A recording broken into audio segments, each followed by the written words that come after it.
Je suis tombée sur un témoignage hallucinant sur Internet l'autre jour. Une personne expliquait qu'elle souffrait de douleurs chroniques intenses.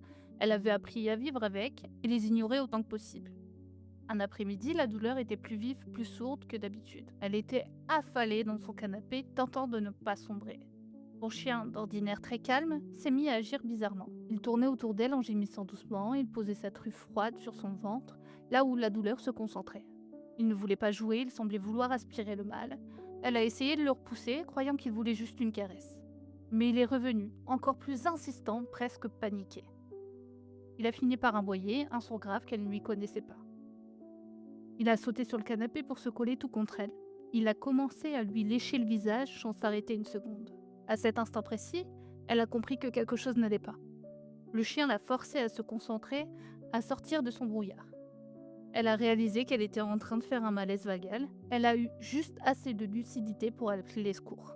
Pendant tout le temps de l'attente, il n'a pas bougé, il est resté là, sa tête posée sur son épaule, son regard ancré dans le sien. Quand les pompiers sont arrivés, ils ont été surpris par le comportement du chien. L'un d'eux a dit: «Ce chien vient de vous sauver la mise, clairement». Aujourd'hui, ils sont plus fusionnels que jamais, une vraie équipe. Parfois, un animal ne nous donne pas seulement de l'affection, il devient une sentinelle, un ange gardien, un quatre pattes. Il sent ce que nos corps ne sentent pas, trop habitués à la souffrance.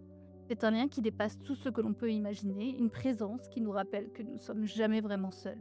Quelle est la chose la plus drôle ou la plus mignonne que votre animal de compagnie ait faite pour vous remonter le moral? Et vous, avez-vous un compagnon à quatre pattes qui arrive toujours à détecter quand vous avez besoin de réconfort ou d'aide?